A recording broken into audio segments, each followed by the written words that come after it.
জামায়াতে ইসলামী ও বিএনপিকে কড়া হুঁশিয়ারি করে চট্টগ্রাম মহানগর ছাত্র শিবিরের নেতারা বলেছেন, ইসলামী ছাত্র শিবির আগেও ভয় পায়নি, এখনও ভয় পায় না।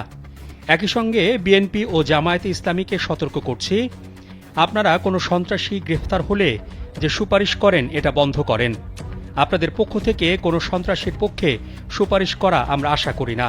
ফ্যাসিস্ট সরকারের গুম, খুন, দুর্নীতিসহ রাষ্ট্রবিরোধী কর্মকাণ্ড এবং জুলাই গণহত্যার সঙ্গে জড়িতদের বিচারের দাবিতে চট্টগ্রাম মহানগর ছাত্র শিবিরের গণমিছিল অনুষ্ঠিত হয়। এ সময় শিবিরের নেতারা এসব কথা বলেন। তারা বলেন, আমরা কোনো দলের এরকম নমনীয়তা প্রত্যাশা করি না। আপনাদের নমনীয়তার কারণে, আপনাদের সুশীলতার কারণে অন্তর্বর্তীকালীন সরকার একটা নির্বাচনের সরকার হয়ে যাচ্ছে, কিন্তু বিপ্লবী সরকার হচ্ছে না। আমরা আপনাদের বিপ্লবী সরকার হিসেবে দেখতে চাই।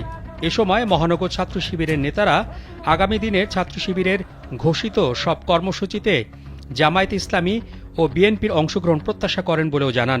এদিন আন্দরকিল্লা শাহী জামে মসজিদের পূর্ব গেট থেকে জুমার নামাজের পর গণমিছিলটি শুরু হয়। মসজিদের সামনে থেকে লালদিঘি, কোতোয়ালি মোড় হয়ে নিউ মার্কেট মোড়ে গিয়ে সমাবেশের মধ্য দিয়ে মিছিলটি শেষ হয়।